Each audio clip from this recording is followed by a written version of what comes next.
Hi students, welcome to நம்ம tuition 10th maths chapter 2ல example 2.15 பார்க்கலாம். Compute x such that 10 power 4 equivalent x mod 19. ரொம்ப easy சம்மு. Solution பார்க்கலாம். Question என்ன கொடுத்துருக்காங்களோ அதை எடுத்து எழுதிக்கோங்க.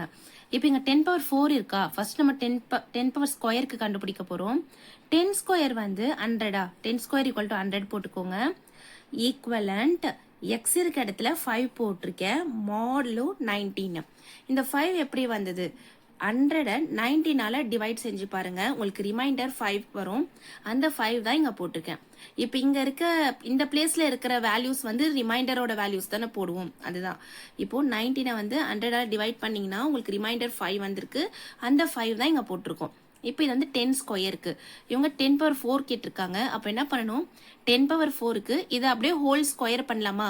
10 square whole square equal to இங்கே 5 இருக்கிறதுனால 5 ஸ்கொயர் போட்டுக்கோங்க. மாட்லோ 19.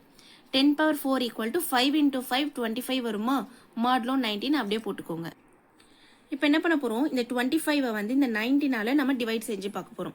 19 1 சார் 19, 25ல 19 போயிட்டா பேலன்ஸ் 6. அப்போ ரிமைண்டர் என்னது 6. இந்த 25க்கு பதிலாக 6 போட்டுட்டு மாடலோ 19 போட்டுக்கோங்க. நம்மளுக்கு எக்ஸோட வேல்யூ என்னது 6 தானே, ரிமைண்டர் என்னவோ அதுதான் எக்ஸோட வேல்யூ. எக்ஸ் ஈக்குவல் டு 6ன்னு போட்டு எழுதிக்கோங்க. இதுதான் ஃபைனல் ஆன்சர். எக்ஸாம்பிள் 2.16 பார்க்கலாம். Find the number of integer solutions of 3x equivalent 1 mod 15. இப்போ சொல்யூஷன்ல கொஸ்டின் என்னன்றதை எடுத்து எழுதிக்கோங்க. இப்போ இந்த +1 வந்து இந்த சைடு வரும்போது -1 ஆயிடும். ஈக்குவல் டு 15 மாடலோ 15 வந்து நான் 15Kன்னு மாத்துறேன். இந்த மாதிரி சேஞ்ச் பண்ண உடனே நீங்க இந்த மாதிரி எழுதி காட்டணும்.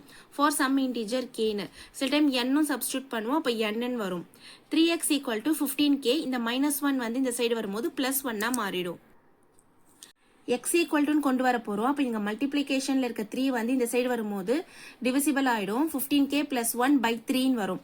இப்போ 3 5 ஆர் 15, அப்போ 5K வரும். ப்ளஸ் இந்த 3 இந்த 1 + 1/3, இதுக்கும் காமன் தானே இந்த 3, அப்போ இதுக்கு + 1/3 போடணும். 5K is an integer. 5K வந்து ஒரு இன்டிஜர், ஆனால் 5K + 1/3 வந்து cannot be an integerன்னு நீங்கள் எழுதணும். So there is no integer solution. இதுல வந்து எந்த integer solutionும் இல்லைன்றதை நீங்க கண்டிப்பா எழுதி காட்டணும்.